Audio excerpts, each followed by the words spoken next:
Siyempre dadaanan natin tulay na to. Ayos yung tulay na gawa. Ito na. Ayan, dati doon tayo dumaan sa tulay na yan. Ngayon dito na, dahil pwede itong sasakyan. Ayan, dumaan na tayo sa tulay na bagong gawa. Nakakatuwa naman at nagawa na ito. Ayan. Mamaya punta tayo doon.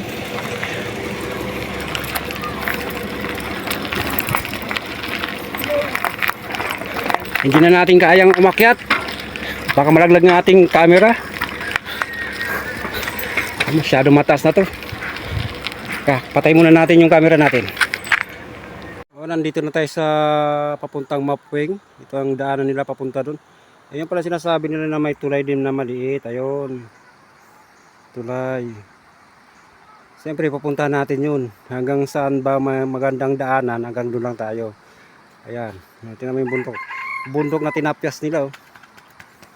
Ayan ang daanan. Kapunta natin. Ayan yung bako, naghuhukay ulit siya.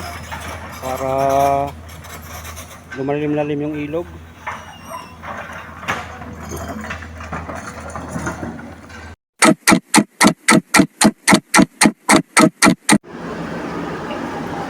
Tara, samahan nyo ako at punta tayo ng palengke at magbike tayo. At may natira pa akong 200 sa bulsa ko. Ibili natin kung ano bang mabibili sa palengke itong 200 ko. Ito nga pala at nagbihis na ako ng damit natin at para bumaba na. Yan pala ang service natin as usual, yung bike natin na walang kamatayan. Dahil nga exercise na rin at saka para libre na rin pamasahe. Yan pala si Mingming, ginagawa nilang higaan niya. At tagdala na rin pala ako ng kapote in case man na umulan, ready tayo na mayroon tayong pang panangga sa ulan. Maya-maya bababa na rin ako. At dahil ako na naman mag-isa rito, lumayas na naman yung anak ko. Mahirap talaga pagsabihan. Mahirap talaga pag mayroon kang anak na hindi masunurin. Ilang ulit ko na pinagsasabihan na bago-baguhin na yung takbo ng buhay, tambay pa rin ang tambay. Ay, hirap talaga pag single parents ka at separated ka sa asawa o kaya yung anak mo ay walang nanay. Hirap talaga, kaya kayo pilitin niyo na maging maayos yung mga, dahil ako lang naman mag-isa rito, dahil yung anak ko umalis na naman at gumala na naman. Mahirap pa pagsabihan na nga na huwag masyadong naggagala, muna na sa bahay, mag-stay o kaya maglinis, ayaw pa rin, ano doon pa rin. Eh ganun talaga, wala na tayong magawa niya. Hirap pa pagsabihan. Okay, hintayin niyo ako, bababa na rin ako. Ito nga na muna, dumadami na yung puti ng buhok ko sa konsumisyon. Ayan. What? Hindi tayo magkulay-kulay ng buhok, eh talagang pumuputi talaga siya kahit anong gawin natin, ganyan talaga pag nagkakaedad na. Pala yung aking air purifier, bigay ng classmate ko. Ayan. Hanggang bigay-bigay na lang tayo. Ayan yun, know. Lagi ko to ginagamit kong gabi.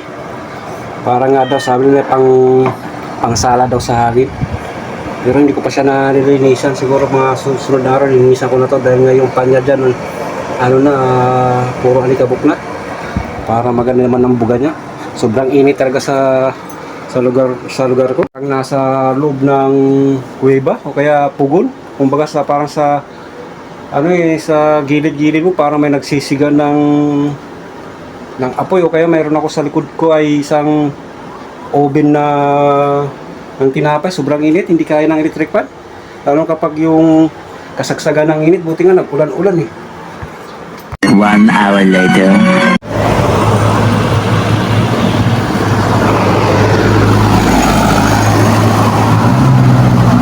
Dami mga truck nakaparada oh.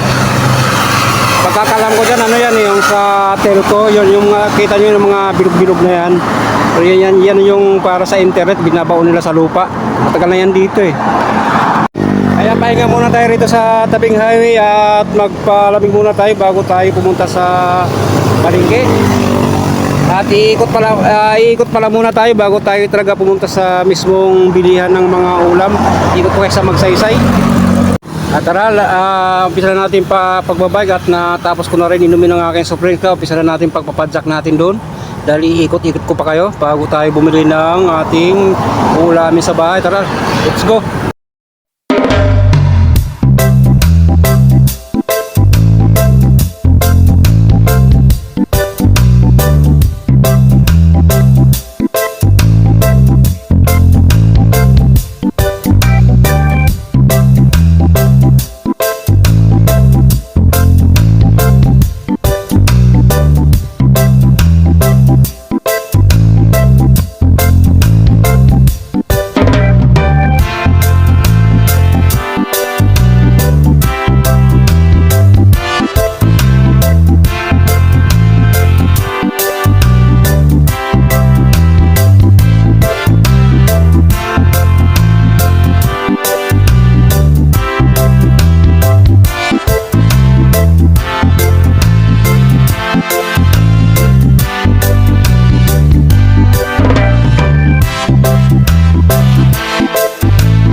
Ito yung ilaw sa may Volunteers Park.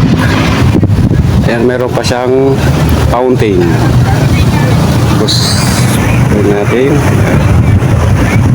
Ayan, kaso lang hindi siya masyado mataas yung kanyang pagbuga ng tubig. At doon naman may namamangka, namumulot. Hindi nangingisda yan, kundi namumulot ng basura.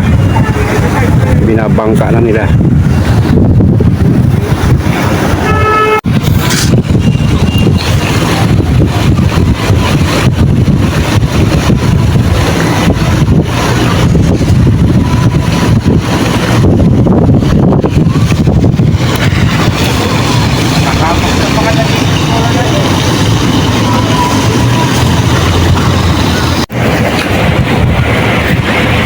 Malinis naman yung ilog namin dito. Ayan.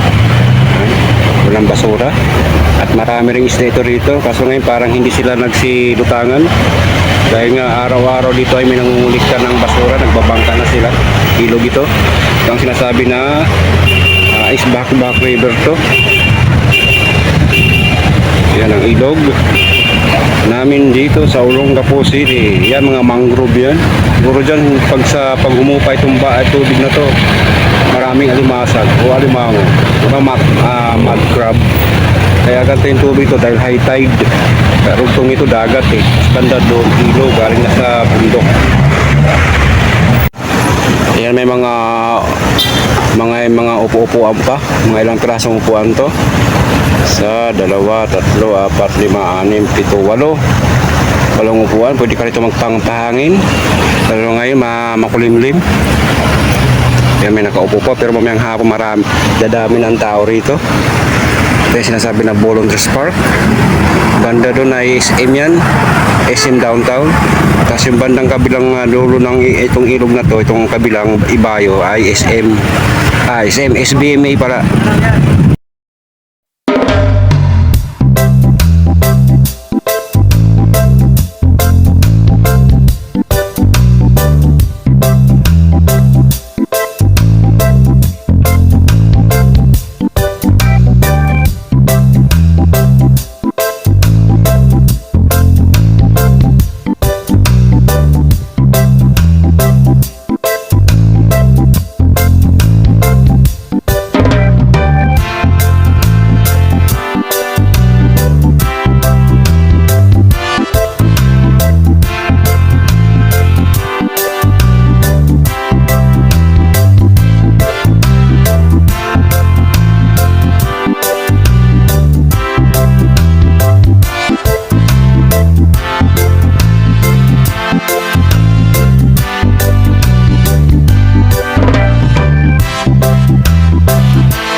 Yan, nasa ulo na nga po, rotonda na nga pala ako dyan. At saka medyo dumadami-dami na rin yung mga sasakyan dahil nga maghahapon na at nag-uwian na. At nandiyan na rin pala ako sa may loob ng palengke sa bilihan ng manok at bibili nga tayo ng halagang 150 na manok. Ang binili ko nga pala dyan ay pitso ng manok para puro naman ang ating mabibili.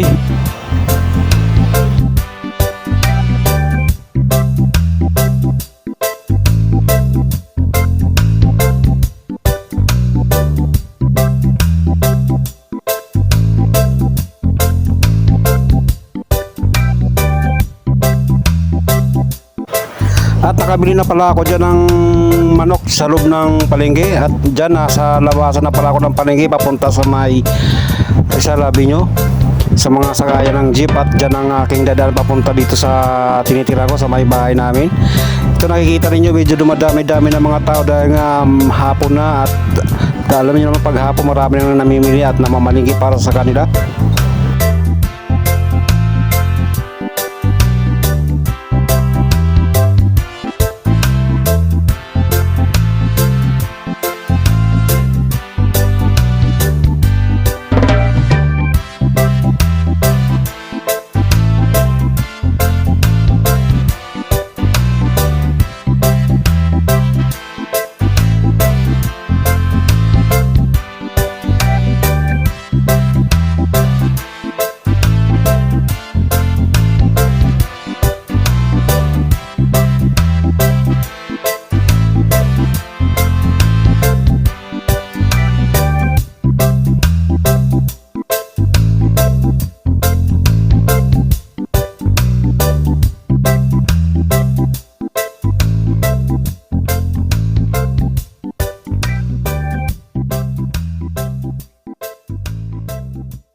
Nasa tapat nga pala ako ng City Hall namin. Yan nakikita ninyo may mga dekorasyon na ng mga bandera ng Pilipinas dahil nga sa June 12 ay Independence Day natin. At Advance Independence Day sa inyo at sana tuloy-tuloy ang ating kalayaan sa ating bansa. Yan, inabutan na tayo ng gabi na naman sa kalsada.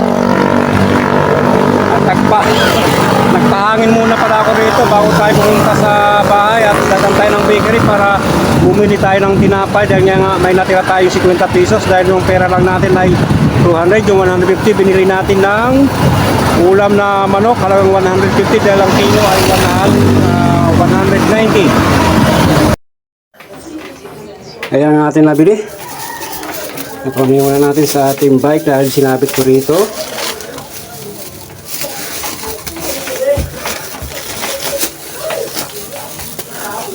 Ayan.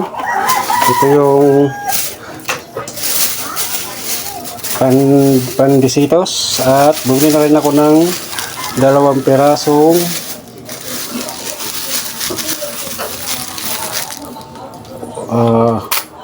udong. Halo natin dito sa natin sa manok natin.